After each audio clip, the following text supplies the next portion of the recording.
she really thought it was over. Not because something terrible happened, not because they fought, not even because the spark was gone, but because sometimes things end quietly, with no door slam, no final message, no dramatic goodbye, just silence. And Kim Go-eun had learned to live in that silence.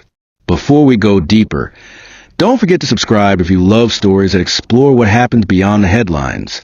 Because this is about timing. And what happens when hearts move at different paces. It started months ago. After promotions for the king, Eternal Monarch ended. Everything slowly faded. The red carpets, the fan buzz, the behind-the-scenes laughter that fans replayed over and over again. And for a while, Kim Go-eun held on to those moments. The small glances, the inside jokes, the way Lee Min-ho always waited just a little longer after she spoke in interviews, as if her words deserved room to echo. It wasn't public. It wasn't official. But it was something. Until it wasn't, they stopped texting as much. Calls slowed. She told herself it was just schedules, dramas, campaigns, commitments. But deep down, a quiet voice whispered, maybe that was it. Maybe that was all it was ever meant to be. And when that voice got loud enough, she believed it. She buried it with work, pushed forward, smiled through every photo call, every press conference. Because that's what professionals do. Even when it hurts. Even when you're left wondering if you misread everything. Kim Go-eun thought she had moved on. She was halfway through filming a new movie when the director suggested a rap party. Private, low-key, just the core team and a few surprise guests. She didn't ask who. She didn't care. Or at least, that's what she told herself. The venue was a cozy rooftop lounge in Seoul, lit with soft string lights and the hum of quiet music. She arrived late, already rehearsing polite small talk in her mind. But the moment she stepped in, her breath caught. Because sitting on the far side of the room, in a black sweater and simple jeans, was Lee Min-ho. He wasn't mingling. He wasn't putting on a celebrity face. He was just sitting there, waiting, like he knew she'd come. Her heart did something she hadn't felt in months. A flicker. She almost turned around, almost told herself to leave before it got messy.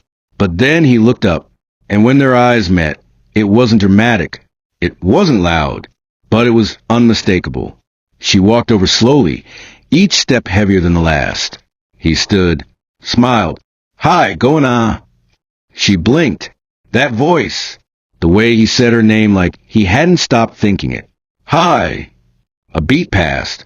Then he gestured to an empty seat next to him. Sit. She did. And for a moment they just sat.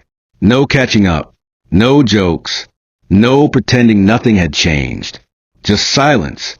Finally, she said it. I thought we weren't doing this anymore.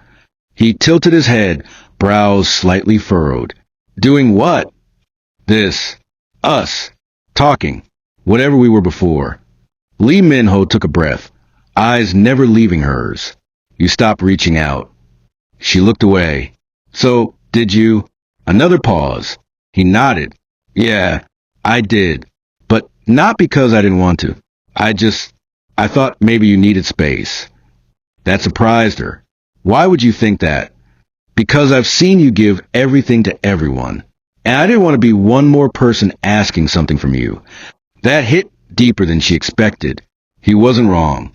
She had given everything, her time, her emotions, her energy, to roles, to fans, to family. But not many people stopped to notice the cost. He did. He always did. Still, she shook her head. I thought you moved on. I didn't, he said plainly. I thought we were just a moment that passed. He smiled softly. You thought it was over. She nodded. Didn't you? No, he said gently. I thought it was just beginning. Her chest tightened. He meant it. It wasn't a line. It wasn't an attempt to make her feel guilty. He just saw it differently. While she'd been mourning what they lost, he'd been waiting for a time when it could finally be real. I kept waiting for the right time, he continued. But I realized there's no such thing. There's just now. And whether we're brave enough to say it. She looked at him again. Really looked. He wasn't trying to charm her. He wasn't trying to win her back. He was just telling the truth. And in a world where everything was so performative, so curated, that truth felt like a lifeline. I was scared, she admitted. He smiled gently. Me too. The rap party faded into the background. People laughed. Glasses clinked. But for them, it was as if the world had quieted. He leaned in slightly. Can I ask something? She nodded. If I had reached out earlier, what would you have said? She swallowed. I would have said I wasn't ready.